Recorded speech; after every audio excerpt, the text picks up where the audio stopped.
right, guys? Yeah. So we're starting exactly on time, okay?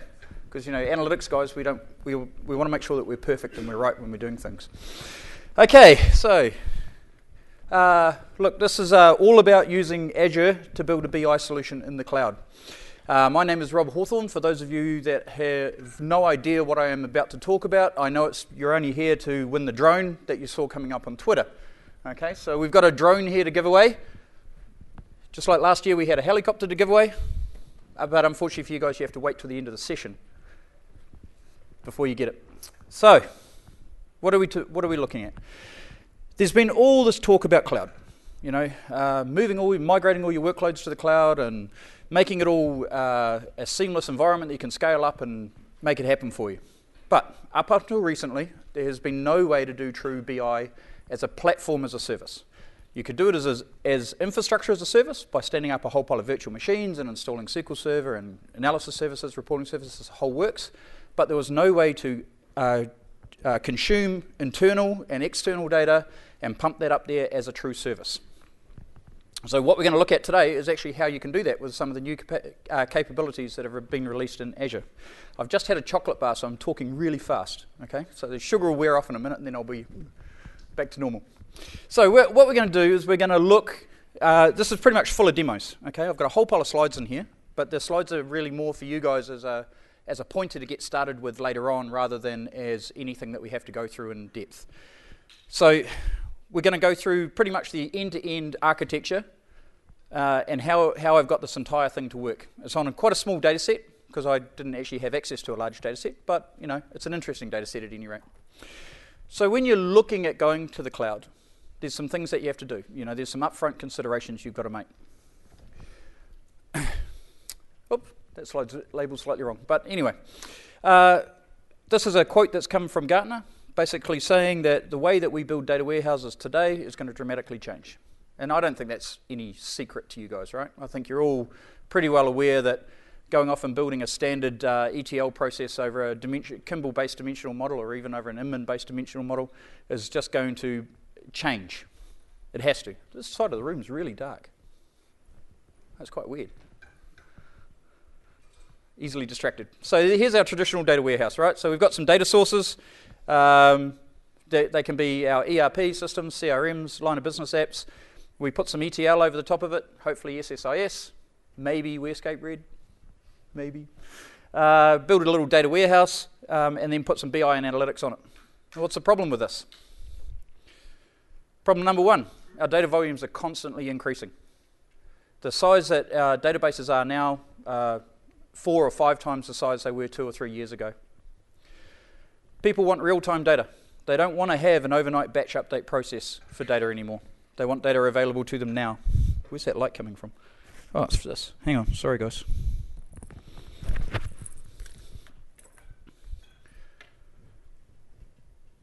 We're also getting new sources of data. So information is sitting inside SharePoint repositories or it's sitting in the cloud. It's no longer just relational databases that you're connecting and reporting from. There's devices, constantly sending information. I don't know if you guys have seen the demo with the band.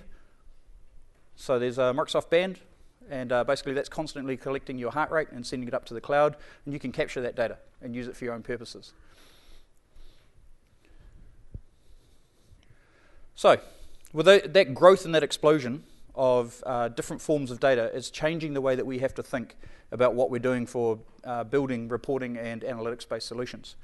Most of the current data warehouses that people have are really just reporting solutions. They're just so they get easier access to reports that have been difficult to produce out of their ERPs. So that could be a P&L report or it could be a cost analyst report. Anyone disagree? No? You guys are all BI professionals, right? Well, you want to learn about BI? No? No one cares? It's 3 o'clock on a Thursday afternoon, man, I just want to go to the pub. Well, that's me. So if you guys want to go, let's go. I'll buy the first round. Right. So when we're looking at going to the cloud, we have to change our mindset. The traditional ETL approach of connecting to a data source and sucking the entire data set out and pumping that into a data warehouse and applying some ETL logic on it will not work. If you are here in New Zealand, you've got internal data sets sitting here in New Zealand, and your data warehouse is now sitting up in Singapore or it's sitting in Australia, you've got to take that entire data set and put it across the network. So you have to change the way that you're thinking about it. You have to think about, how can I get the true deltas, the things that have only changed, and push them over? How can I make my data set as small and thin as possible so that it's not being a big problem for us? Additionally, frequency is going to be absolutely critical to this. The more frequently that you push data up there, the easier it is for you to make sure that you've got a bigger data set that you can manage over a longer period of time. Trying to do a batch update process overnight to the cloud is probably not really going to help you very much. And the other thing is, understand what's on offer from your vendors. So in the Microsoft world, we've got change data capture and change tracking. I'm sure in the Oracle world there's something very similar. But if you have to, there's always triggers to revert back to on your databases, right? If there's any DBAs in the room, they'll probably throw something at me. Right, so let's have a quick look at what I've set up here. Number 8, I think it was. Can you guys see that? Okay, so I love the Lotto dataset. I think the Lotto dataset's quite a neat little dataset. It's easy to get access to. You can download it and chuck it up into a database in 2 seconds, sort of thing. But why I like the data set is that it's quite variable in the information that you're getting out of it, right? So you get quite a big range of numbers and quite a rich sort of data set. So what we've got is we've got a pretty little sort of database where we have 3 main tables in it. We don't care about all these other ones. That was me building it using SSIS last year. So this is the same one from last year in here now. So we've got 3 little tables, which are our load ones. So we've got a date table. We've always got to have a date dimension, right?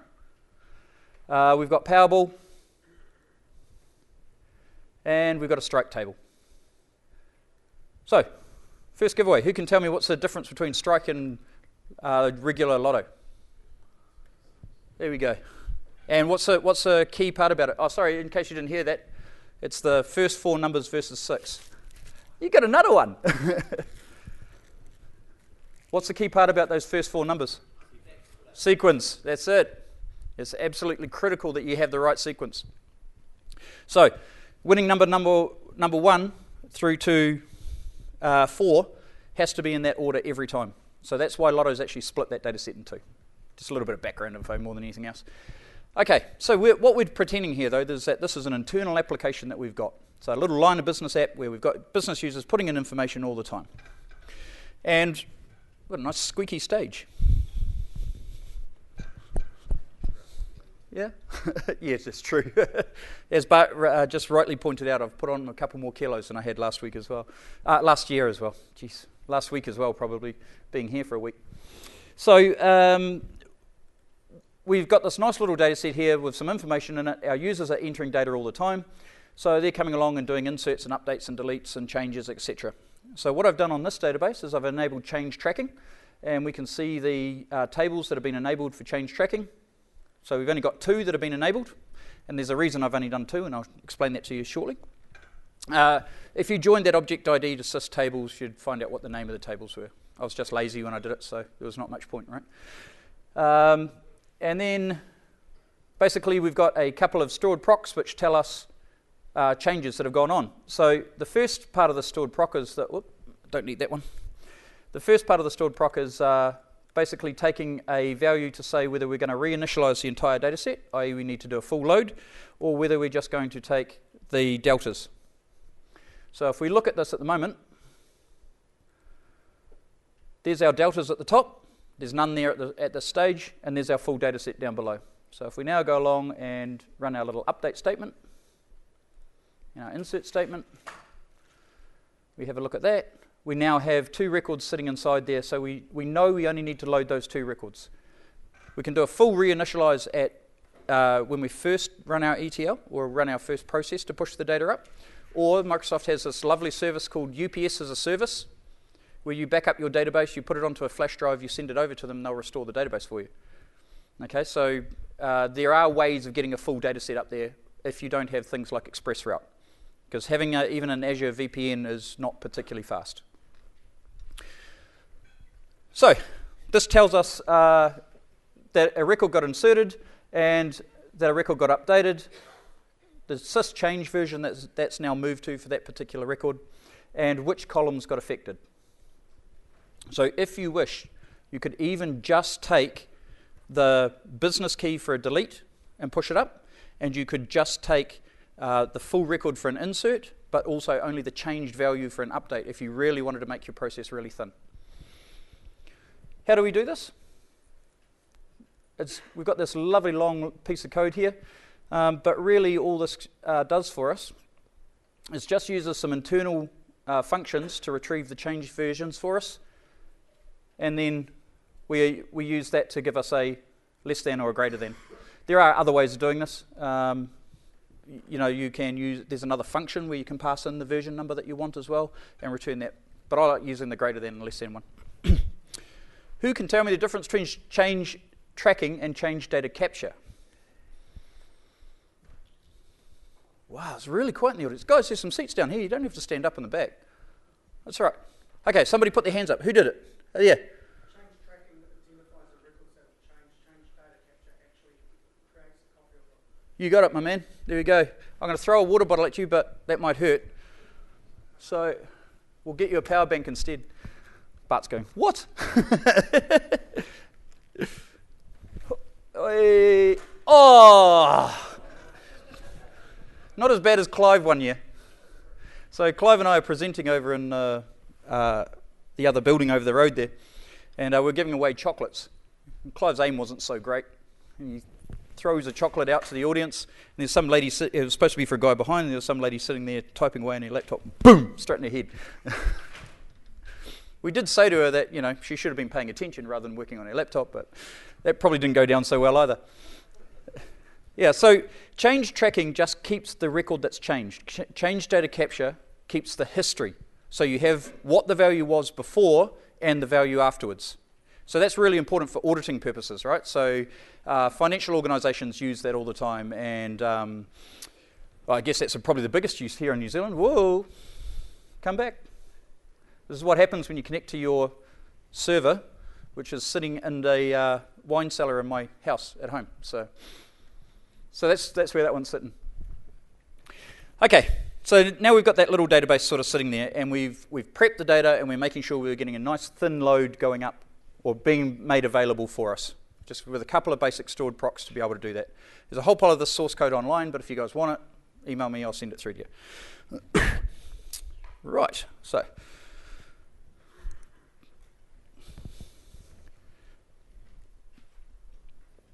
Azure Data Factory. Have you guys heard of Azure Data Factory?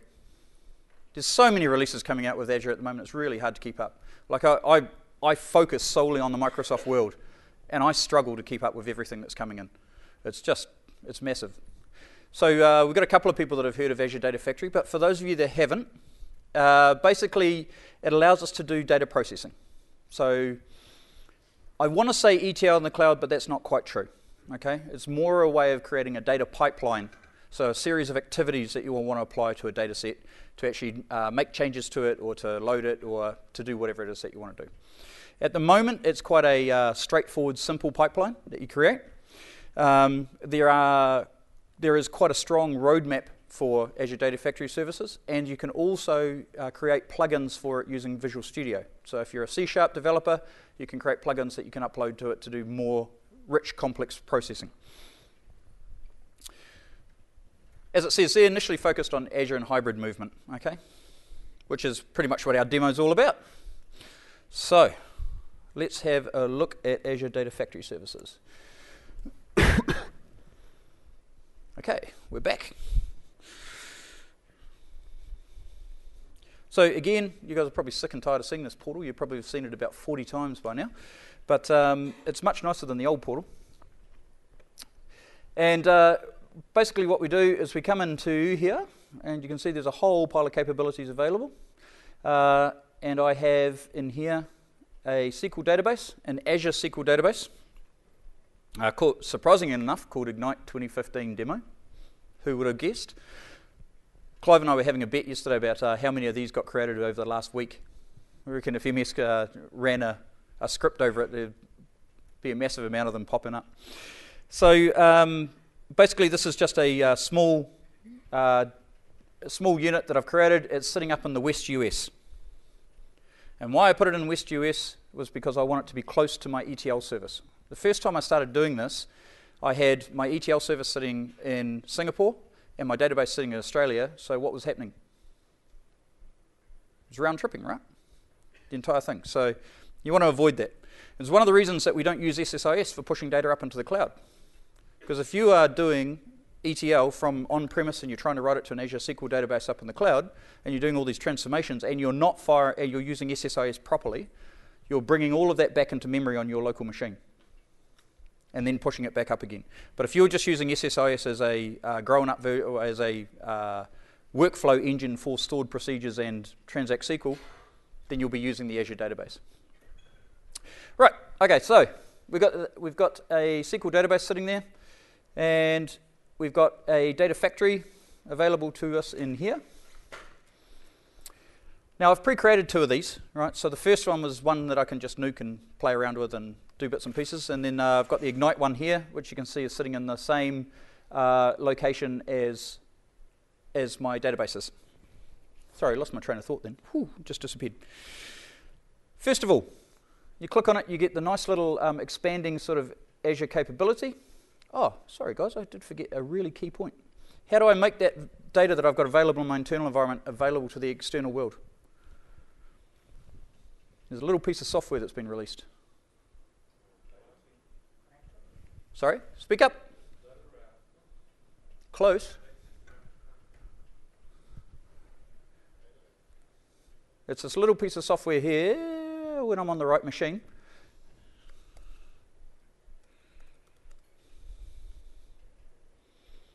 Come here, Cornelius. All these machines in this environment are named after Disney characters. Well, especially ones from Donald Duck. It's this little piece of software here called the Data Management Gateway. So you install the Data Management Gateway, and then you can tell Azure to connect up to the Data Management Gateway. Useful for all sorts of things, not just for ETL. Right, so we install the Data Management Gateway, and our first task is to create a connection to that Data Management Gateway. So we can see here we've got some linked services, and we've got one called a Data Gateway. And this is really hard to do. Basically, you come in here and you go into your Data Gateway, you create a new one, give it a name, and then configure and install, or you just download and install the Data Gateway on the machine. So on the machine that you want it to be on. And what it does is it generates you a certificate that you can then use to connect Azure up to it. You don't even need to open a whole pile of ports in your firewall either. So you can get it to run over 443. So it's pretty slick. Right, so we've got a connection to our Data Management Gateway, and then we've got a linked service to our Azure SQL Server. So let's get to the fun bit, which is where we go and create some code. So this is actually all created in JSON script. Okay, so basically you've got a series of templates that will actually go and allow you to create these connections. So you see here we've got our two linked services. There's our Azure SQL service, okay, and it's connecting to my Azure instance and my Ignite database. And then I've got my on-premise SQL server, and you can see there that it's actually using the name on my internal network. Because of the Data Management Gateway, it's doing the translation between the two, right? And to create one of these, it gives you once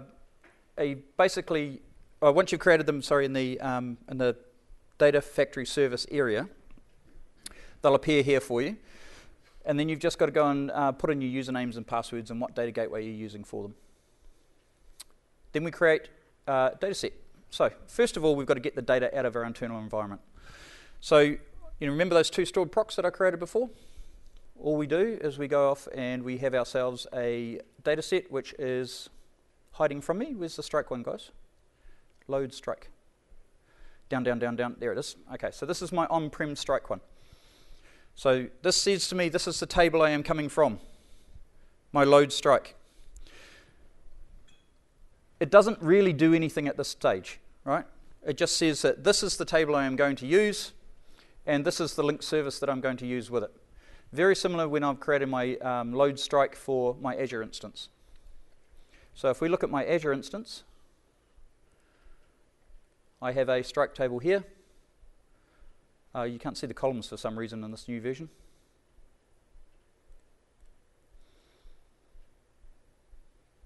Come on. It's one of the problems with putting it in the West US, right? Should have probably kept it a little closer. But there's our columns that we have available, and I'm actually also replicating up the change versions and the modified dates, etc. Okay. So just by creating those two data sets, we then can start linking them together with pipeline tasks. So a pipeline task is very much like in SSIS where we're creating a data flow task. So a pipeline task, the availability and frequency defines how often that data set is updated. Now, the problem with this one, of course, is that I've said it's 1 month, whereas a Lotto data set is what? How often? Weekly, right. So we could have changed that to a week and had it every week. And then we've got our nice little pipeline here, where we're going to load our strike pipeline. And so we have a series of activities that we can define inside our pipelines. So in this instance, this one is a copy activity, and it fires the stored proc. So in this case, it's going to do a full reinitialize for us. And it's going to use something that was introduced in, I think, 2008 R2, but it could be corrected, a table valued parameter. Have you guys used these before? Yeah, a few people have used them.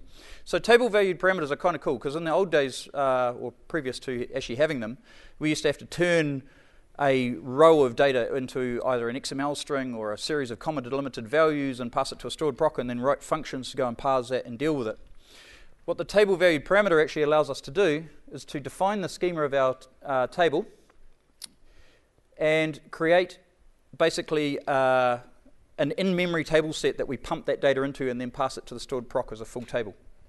So if we look at this type and we look at user-defined data, table types.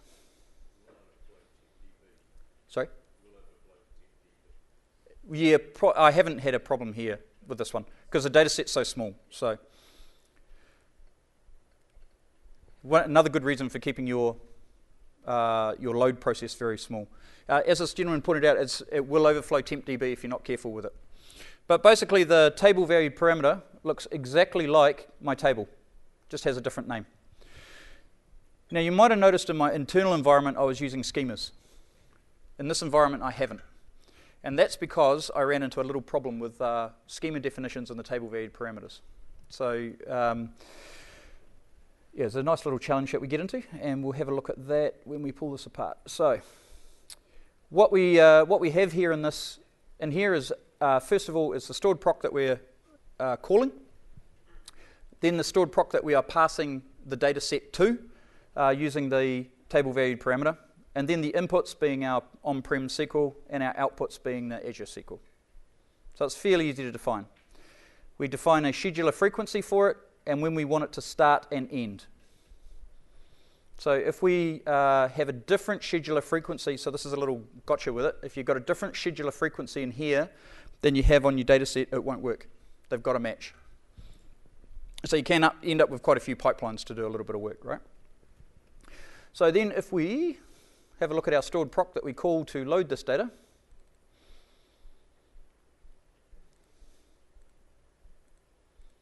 I probably should have had that one open before.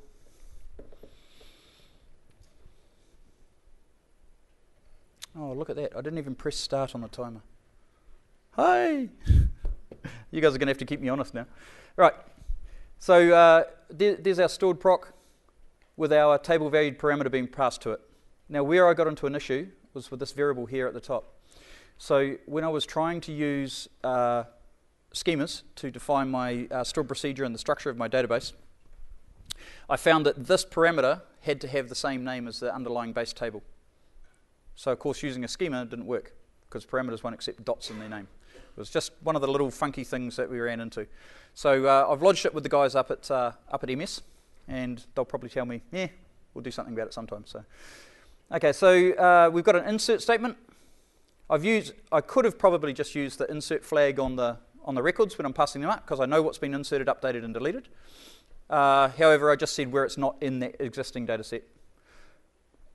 And likewise, I've got an update statement going on here.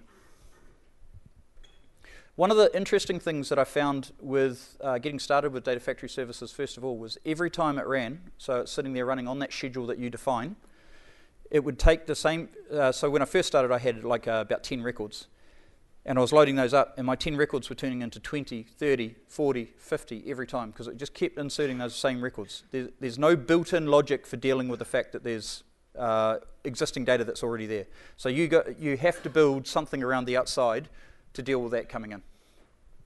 There's meant to be a little flag that says, hey, don't actually insert this if it's not there.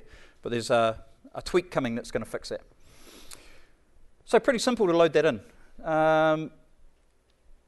When we define this pipeline, we can now go back to, what did I do? We can now go back to our data factory. And what that's done for us is created us a series of data sets. Now there's a bunch in here because we've got everything for the end-to-end ETL, right? But if we look at the load strike one, the on-premise one, you can see, come here. Drive it better. You can see here that we've got a series of jobs or slices ready to be run. So a slice is defined by that frequency that you define. So these ones are set to run every month. And we've got one here from the 1st of July through to the 1st of November. We can run any of these at any time we like. So we just right click on it and go run. And the run will we'll run it. Basically the time slice will then just be executed. But this is your predefined schedule inside the cloud, defined by those frequencies that you set on those data sets. Did that succeed already? Wow, that was quick. So, and then we have the strike one. So now we've got slices on there. So now you guys are going, oh, well, you've got to run this one, and you've got to run that one, you've got to run that one, etc. This is where the inputs and outputs become really, really valuable. So you remember on those, gosh, it's just slipped out of my head. What's going on today? Oh, having a really bad day. See him coming down off that chocolate bar. I knew it was going to come. So in your pipeline task, where you define the inputs and outputs, this is where it gets really key to make sure that you've defined those properly.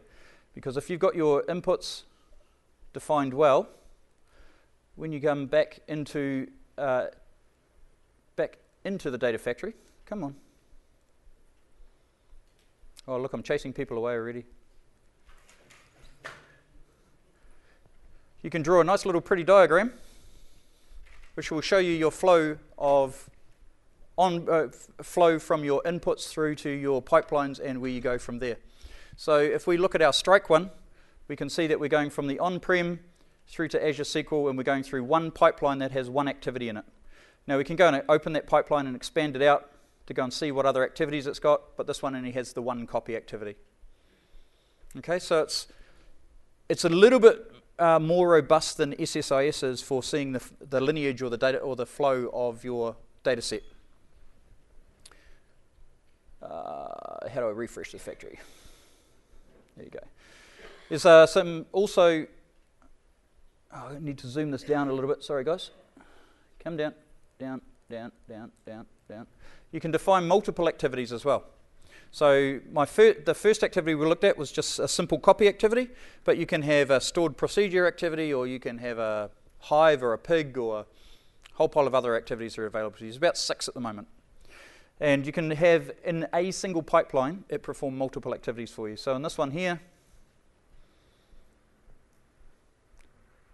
we need to zoom in again. We've got two stored procedure numbers. 2 stored procedure activities.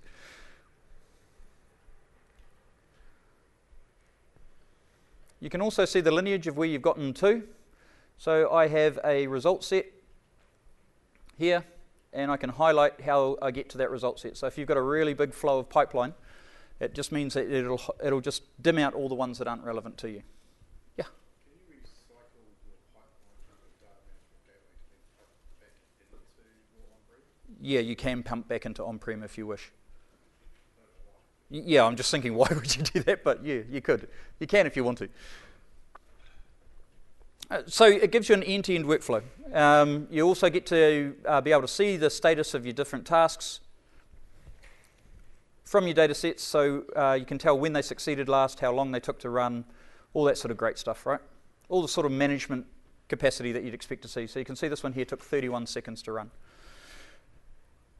So now we've taken a trim data set, put it up into the cloud, built a little dimensional model around it, executed a few tasks. Just go back to the designer for a moment, and we'll just look at one of the other ones where we've got multiple activities in it. So this one here, the nice thing about this one is that you can actually also define multiple inputs for your activities as you go as well. So I've got 2 inputs into this particular one and 1 output. I fire off 1 stored procedure.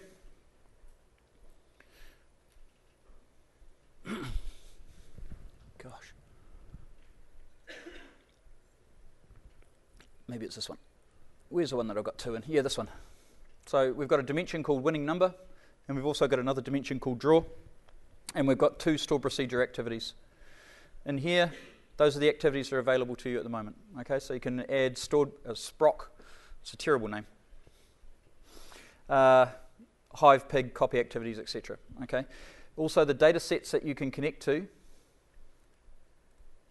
Those are the standard ones out of the box at the moment.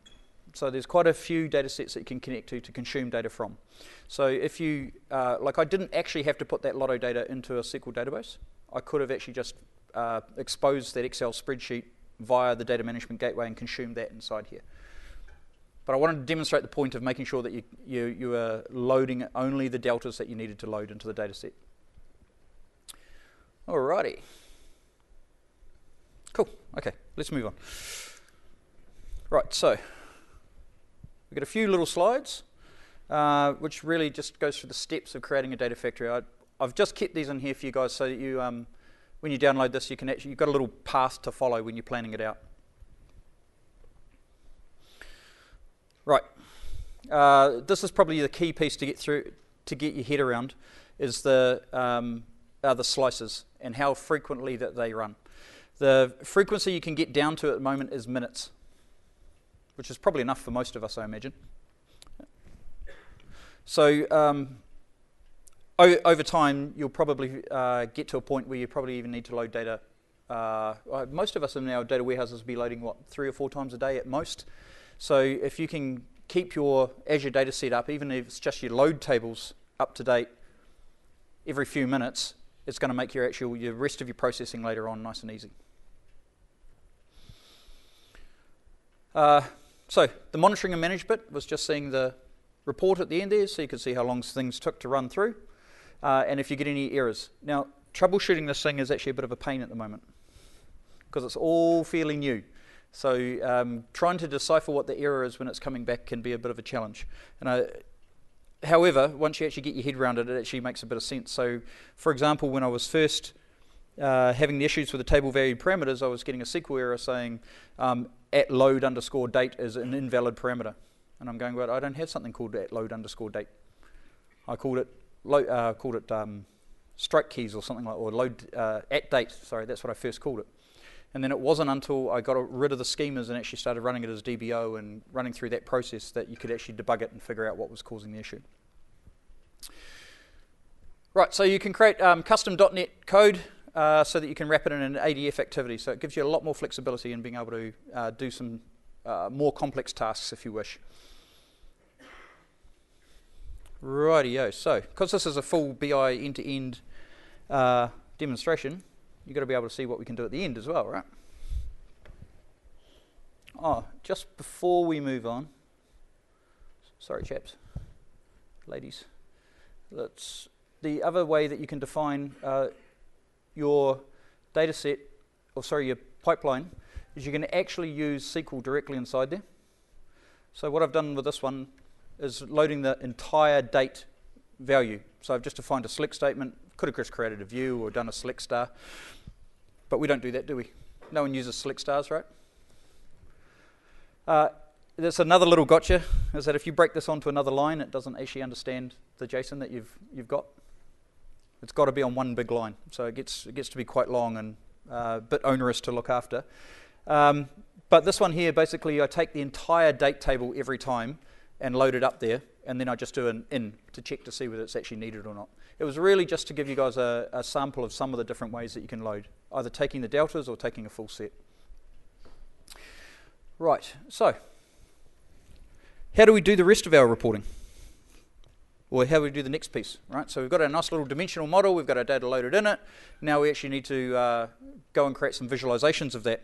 So we've got Power BI, and I don't know how many of you have actually been to a Power BI presentation just yet? One? Couple? So Power BI is the new way of doing visualizations in the cloud. It's all hosted as a service. You don't have to go and install and configure SharePoint. Yay!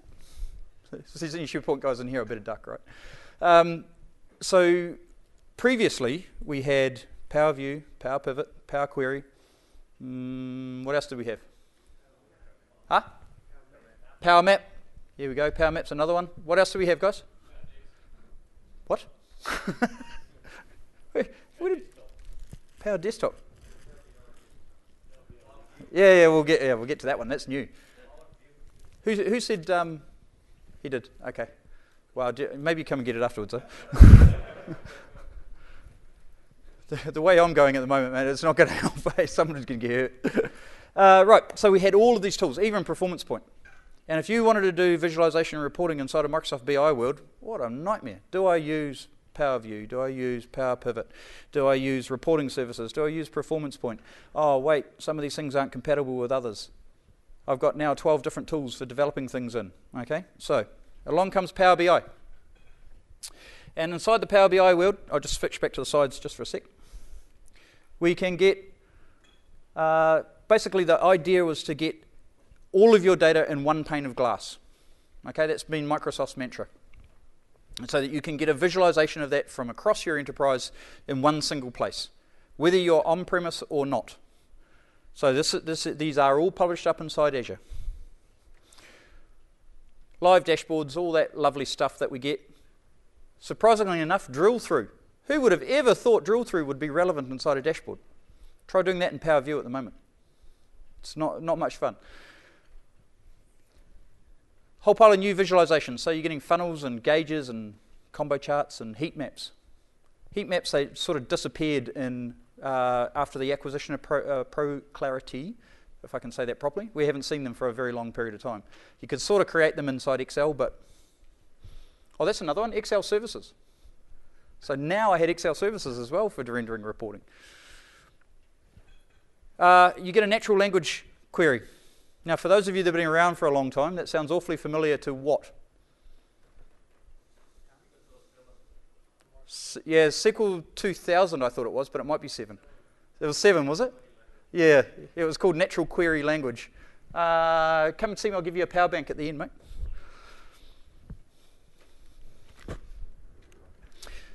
Yeah, so in SQL 7 you had Natural Query Language. Didn't really go anywhere. I don't know why it never sort of took off. But basically in Power BI, you define what you want to search on inside your model, and you go in and you type your question, and you say, I want to see this as a bar graph or as a chart or whatever it might be, and it renders it for you. Nice and pretty. And the new piece is the Power BI desktop. So now you have a click once, deploy once application that you can build your visualizations in. So not only can you build it in this, but you can actually also build them in the browser as well. So if you don't have access or your machines are locked down, you can actually build your dashboard using your browser as well. Right. So now let's have a quick look. Yeah. Was it? Wow. Man, my memory is getting bad. It's all that misspent youth in West Auckland, I think. Did I really say that out loud? Oops. Right. So this is the sample dashboard, right? And it's got all the bells and whistles built into it. So you can see here it's got a total number and You can go and ask questions about the data set, etc. But that's not particularly relevant to us. What we want to look at is our own particular data set. So,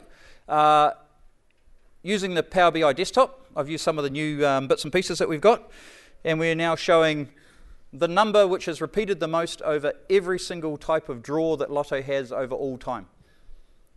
Who would have thought number 1 would be number 1? Been waiting all day to say that. Sorry? Yeah, it's the largest one.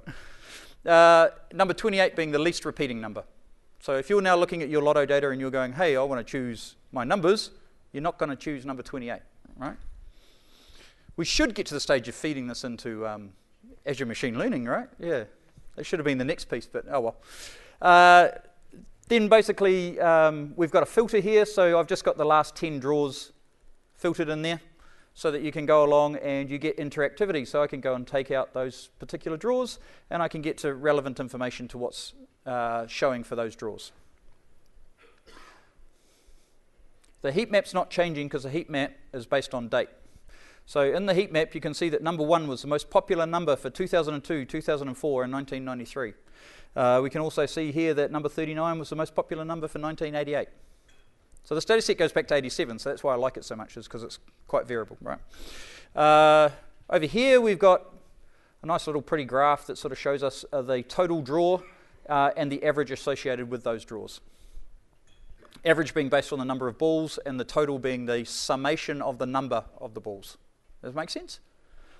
Relevance? Probably not really, but it looks good, right? You can go and pin these into different areas. So you can go and pin your visual into your default dashboard page so that when you come into the portal, that's the visual that you see the most often. So for some execs, that might be, are we making money or not? Is our health and safety record good or not?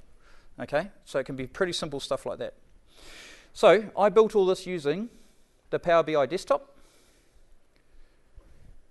I'll just open this up. Sorry, I should have opened this before, guys. I do apologise.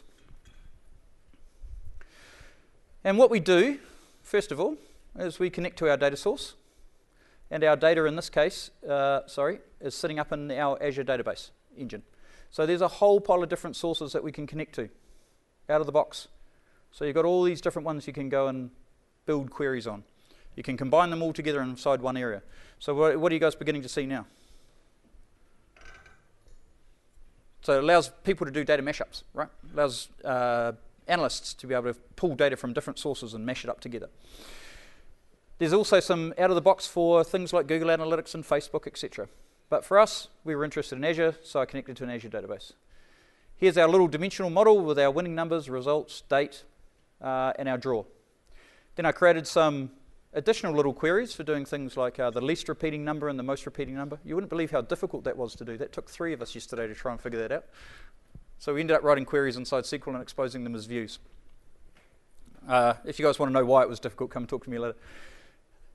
Then, of course, you can see your data sitting inside there, and you can go and do things like change the ordering or the data type that it is, etc. If you've ever used Power Pivot, this is exactly the same.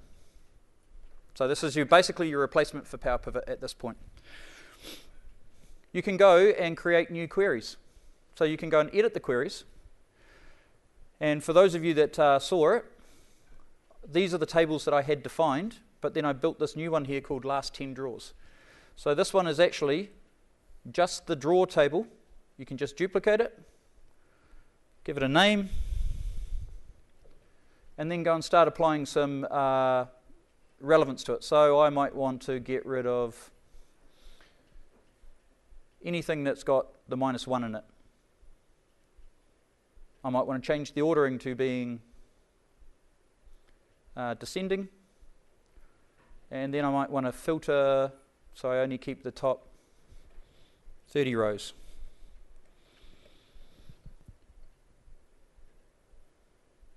$30 was probably a bit ambitious, so let's change that. So as you see, as I was making those changes, you can see the steps being applied to that data set. Okay, so it makes it really easy for users to go off and build queries associated with this. So if I want to change that from being the top 30 rows, just click on the little settings icon and we'll make it top 15 instead. So that's now called demo. Close and apply that.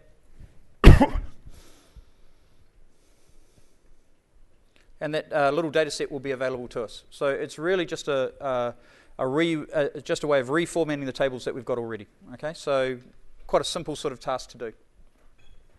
And if we go back to our dashboard, we now have a little table set of data available to us called demo that we can use. And we can go off and do things with this. So we can go and say, is this a strike draw? The products that are associated with it, the draw numbers, that sort of thing. Move it around. Add some of the data from the results to it. So we might want to look at, say, strike totals. And there you go. See, it's really simple and easy to build the visualizations on the top. You've got, now this is a bit where it gets ugly. What did you say it was? Windows Plus? Windows Plus. So, where's my plus button? You don't know where the plus is on here? Oh, there it is. Windows Shift Plus. Yeah, the plus is about, oh, yep, okay, cool. There you go. You can see here there's a series of visualizations available to you. Your bar charts and your gauges and your funnel charts, etc. It takes a little bit of time to get used to seeing them because they're quite small. But you can go and do some amazing things now, like go and change the color.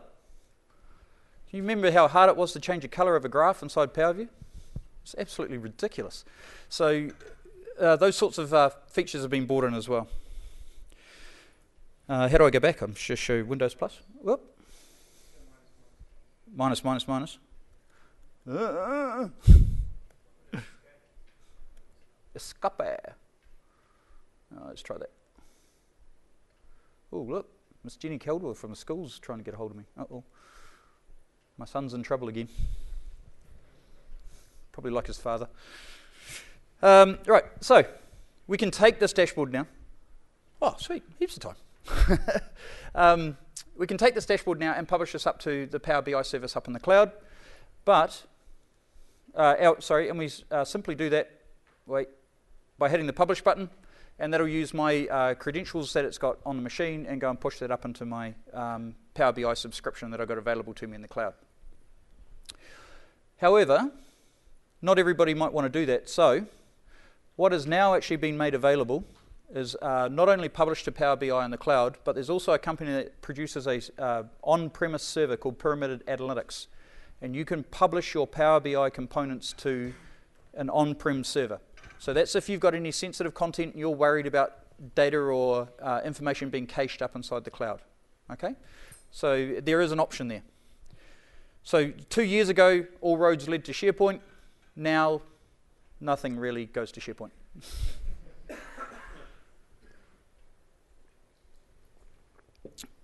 Okay, dokie, right. Okay, so now we've got our dashboard published up into the cloud, and we've got it sitting there. But I'm going, well, okay, that's a great dashboard, Rob. Fantastic, thanks very much, but it's not quite what I wanted to see. What's available is the data set. So the Ignite 2015 data set is now sitting there, and as you guys can see, we now have an editor that's very similar to the one that we just had before, and we can go off and put our average, our draw totals, straight onto a pane and build our own dashboard as an end user. That's pretty cool, right? In the browser, they can go off and just edit the view that they want to have. They can save that as being their view. So they're not stuck with what we as BI professionals define for them. They can share that if they have rights as well. You're quite correct. So how you share that is you create groups inside Office 365 and you define groups to have access to dashboards. Because some people may not be allowed access to certain dashboards, right? Yeah, go Keith. Yeah, so there are two types of licenses. Microsoft has a paid-for subscription service, surprise, surprise, and they also have a freemium version. This is a new word for free because it's not quite free, it's close to free. If you are a reader only of a dashboard and you are not reading any internal content, i.e. so it's content that's up in the cloud, you can view for free. You don't need a writer license. If you are viewing internal content, i.e. you're using the data management gateway to expose your analysis services cubes to Power BI and creating a whole visualization layer, then you need a license. And that license is, I think it's about $10 per person per month. It's hardly anything, right? But as a licensed user, I can now create content. I'm not stuck with just reading content, unless you lock them down and prevent them from being able to do that. Good question. Not good enough for a drone, though. I'm going to have to make you guys work really hard for the drone, eh? Yeah. So I can go and pin that. Put a little text box there to put some, this is my dashboard. Yeah. Spelling's never been my thing. Save it, etc. Okay. So you've got two modes with your data sets. You can use cached or non-cached. So if you use non-cached, it's got to go to the server every time. It's going to take quite a while. But if you use the cache mode, they are definitely a lot faster. All these demos Microsoft's built for you that are here are actually all based on Excel spreadsheets. So the entire spreadsheet is sitting up there, so it's really fast. That's why it's as responsive as it is. Whereas when you see that I fire mine up, oh, that's pretty quick. Yeah, well, normally in a dashboard you wouldn't have hundreds of millions of rows, right? You're going to aggregate that data so that you can actually make some sense of it. Because that's one of the things with the Lotto data set. It's actually quite hard to make any sense of it because it's a very detailed set.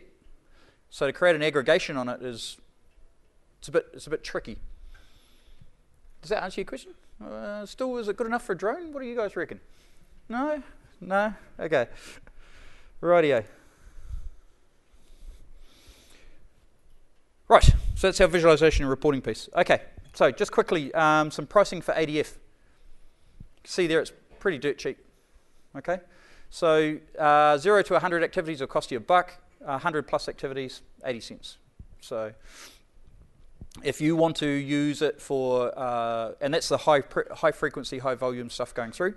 So if you want to use it for doing Azure machine learning, so you're taking a whole pile of sensor data and you're pumping it into machine learning, that's an indication of what it might cost you. Remember, this is US-based pricing, okay? Data Factory is available today. Gives you a really rich scheduling engine. You can create some complex dependencies and all your incremental reruns. The authoring does take a little bit to get used to. I haven't been a web developer since classic ASP, so that's how long ago it was. So it's taken me a little while to get my head around JSON, but it makes a bit of sense once you get to use it. And getting things like the lineage is absolutely key. Like that's really hard to get out of SSIS, and I've never understood why. It's just one of those interesting quirks that we have inside the Microsoft world. Right. Okay. So we're getting down to the final bit now. So there's a couple of related sessions that I suggest you guys go to. First of all, the HoloLens. If you guys haven't seen a demo of the HoloLens, I saw it. So I've been swanning around and going to conferences. This is my third one so far this year. I got to see it at the Microsoft WPC and saw it actually being used on stage, and they had a camera that was showing how it could be used and that sort of thing. And it's pretty slick. But what was really awesome about it was they decided what they were going to do was give a whole pile of them to NASA, so that they could have astronauts use them on the International Space Station so that the ground crew could see exactly what the astronauts were seeing to help them troubleshoot problems and stuff that were coming up. Unfortunately, SpaceX took care of that, and they didn't quite make it. So there's a couple there like telling stories of data. Again, ability to go and create visualizations of your information and show what it's like. But architecting the Internet of Things, totally related to all of this, because the Internet of Things is all about everything being connected all the time, right? I don't know about whether you guys have seen it, but there's been a real explosion in my house. My amp, my DVD player, my Xbox, my TV. I think that's probably about it. Oh, actually, no, a cable satellite dish or cable satellite box are all connected to the Internet. I don't know what my CD player does being connected to the Internet. I've got no idea, but it's doing something. Probably should trace it on the network, see what it's doing. Look, I'm going to be hanging around in the hub later on today, but most places you'll normally find me is in the pub.